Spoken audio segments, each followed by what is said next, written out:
श्री शिवाय नमस्तुभ्यम दोस्तों। आज आप लोग का हमारे चैनल में स्वागत है। जैसा कि आज शुक्रवार का दिन है और शुक्रवार के दिन माता वैभव लक्ष्मी का दिन होता है और इस दिन माता वैभव लक्ष्मी की लोग व्रत रहते हैं, पूजा अर्चना करते हैं।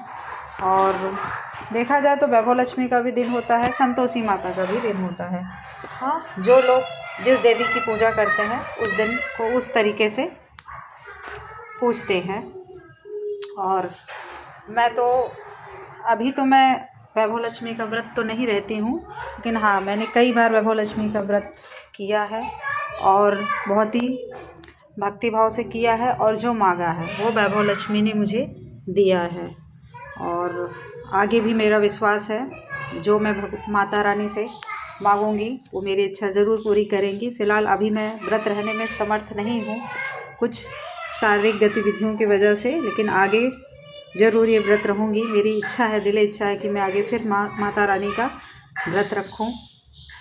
माता रानी का व्रत मैंने पहली बार किया था, किसी ने मुझे बताया था। मैं बहुत ज़्यादा पढ़ी लिखी होने के नाते मैं बहुत ज़्यादा पूजा पाठ पे यकीन नहीं करती थी, लेकिन उस समय मैं तैयारी कर रही थी और गवर्नमेंट जॉब की तैयारी कर रही थी। जॉब भी नहीं मिल रही थी, मेरी शादी की उम्र भी हो गई थी, लड़के भी पापा मम्मी देख रहे थे, वो भी नहीं हो रहा था। और मेरे भाई भी हैं, मेरे बड़े भाई भी हैं, छोटे भी हैं, सब नौकरी की तैयारी कर रहे थे, सब अपनी अपनी पढ़ाई में बिजी थे, किसी का कुछ नहीं हो रहा था और घर में किसी तरह की कोई बरकत नहीं थी। जबकि मेरे पिताजी गवर्नमेंट जॉब में और अच्छी पोस्ट पे थे उस समय। अब इस समय वो रिटायर हो चुके हैं। तो पहली बार मैंने ये व्रत रखा और मैं किसी के यहाँ मतलब गई थी, तो ये किताब मुझे शुरू में मिली थी, तब मैं छोटी थी, तो वही किताब मैंने रखी हुई थी। वो किताबें मैंने पढ़ी, उनकी कथा बहुत अच्छे से पढ़ी और बड़ी श्रद्धा से पहली बार व्रत मैंने इनका रखा। लेकिन इस व्रत में ये भी बात है कि व्रत अगर आप देवी माता का कर रहे हो तो बहुत ही श्रद्धा से और विश्वास से रखो। ये नहीं कि आपने एक बार व्रत रखा और आपकी इच्छा पूरी नहीं हुई तो आपको खींच आए, अरे मैंने बहुत कुछ किया, मुझे कुछ नहीं मिला। नहीं, एक बार किया नहीं मिला तो दूसरी बार करो। अगर आप निष्ठा भाव से करोगे और आपका विश्वास नहीं टूटना चाहिए किसी भी स्थिति में, तो आपकी मनोकामना ज़रूर पूरी होगी। अगर आपने एक बार किया नहीं हुआ तो ये नहीं कि आपने किया, बहुत कुछ किया नहीं मिला, ऐसा कुछ रुष्ट होने की कोई ज़रूरत नहीं। आपका विश्वास माता रानी पे बना रहना चाहिए, चाहे जो भी मुसीबत आपके ऊपर आए, और आप में पूरी तरह से उनके ऊपर श्रद्धा होनी चाहिए। और व्रत रहें तो ये नहीं कि आप व्रत रहती तो आपके घर के जितने मेंबर हैं उनका भी इनके प्रति श्रद्धा हो। भले वो पूजा पाठ नहीं करते हैं, लेकिन उनका अपमान भी नहीं करना चाहिए कि हाँ आप पूजा कर रहे हैं, कोई कुछ बोल रहा है उल्टे सीधा, तो ऐसा नहीं होना चाहिए। आप अगर श्रद्धा भाव से व्रत रह रही हैं तो आपके परिवार के लोगों का भी ये दायित्व बनता है कि वो सम्मान दे आपका, कि आप व्रत रह रही हैं। हर चीज़ वो कुछ नहीं कर सकते, सम्मान तो दे सकते हैं, बातों का मान रख सकते हैं।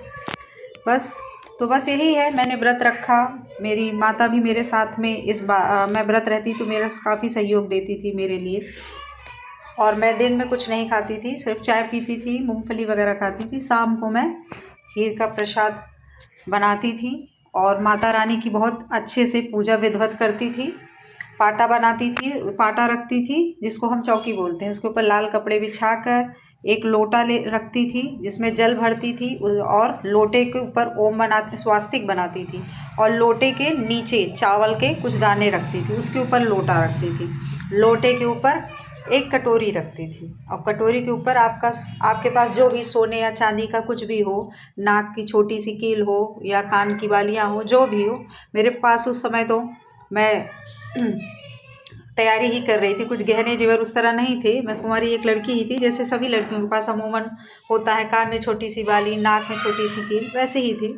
मैंने बस अपने कान की बाली निकाल के रखी और टीका किया, पूजा किया, फूल चढ़ाए, बस मन से अपनी जो भी मेरी मनोकामना थी वो मांगी और व्रत किया। मेरे पहले व्रत में मेरे भाई की नौकरी लगी, मैंने अपने लिए भी मांगी। ये नहीं कि मैं अपने लिए मांग रही हूँ तो मेरे को ही मिले, अरे मेरे साथ तो मेरे परिवार के लोग भी जुड़े हैं, वो भी तो मेरे अपने ही हैं।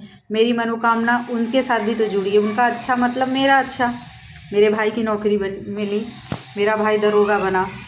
बहुत खुशी का माहौल था, सब लोग बहुत खुश थे और उसने मेहनत से तैयारी भी की, ये नहीं कि सिर्फ वो भरोसे पे था, उसने बहुत मेहनत की और अपने बलबूते पे उसने एसएससी की परीक्षा क्वालिफाई की और बहुत अच्छे से एग्ज़ाम को क्लियर किया। उसके बाद में फिर मेरे को इनके ऊपर श्रद्धा और बढ़ी, फिर मैंने व्रत रखा और मेरे भाई का जो कारोबार, एक बड़ा भाई था जिसका बिज़नेस सही नहीं चल रहा था,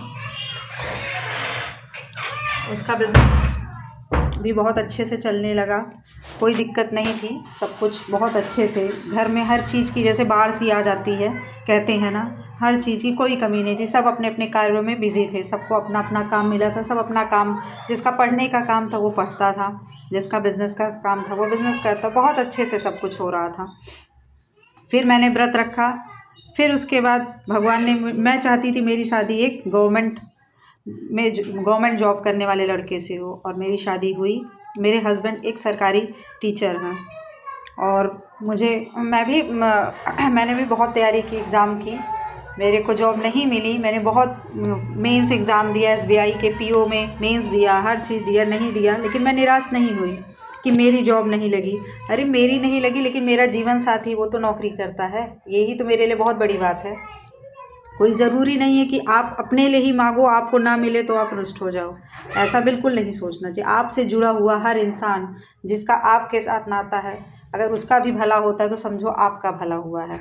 और आज मैं बहुत खुश हूँ, मेरे पति भी बहुत अच्छे हैं, बहुत ज़्यादा देखभाल करते हैं, मेरा एक छोटा सा बेटा भी है और माता रानी ने मेरी सभी, जितनी मेरी अंदर की दबी हुई इच्छाएँ थी, सब उन्होंने मेरी पूरी की और मैंने बहुत ही निष्ठा और ईमानदारी से इस व्रत को पूर्ण किया और मुझे अब भी वही विश्वास है माता रानी पे और मैं हमेशा निष्ठा से करती हूँ। हाँ, मेरा बेटा छोटा है तो मैं बहुत पूरी परिपक्व तरीके से पूजा पाठ अभी नहीं कर पाती हूँ, लेकिन हाँ, जो भी बन पड़ता है मैं ज़रूर करती हूँ। तो दोस्तों, आप लोग से भी यही निवेदन है, अगर आप वैभव लक्ष्मी का व्रत रखते हैं तो और उसको निष्ठा से पूरा करिए, उन पर अपना विश्वास बनाए रखिए और एक दिन आपको इस पर सफलता ज़रूर मिलेगी। श्री श्री नमस्तुभ्यम, श्री शिवाय नमस्तुभ्यम, श्री श्री जय।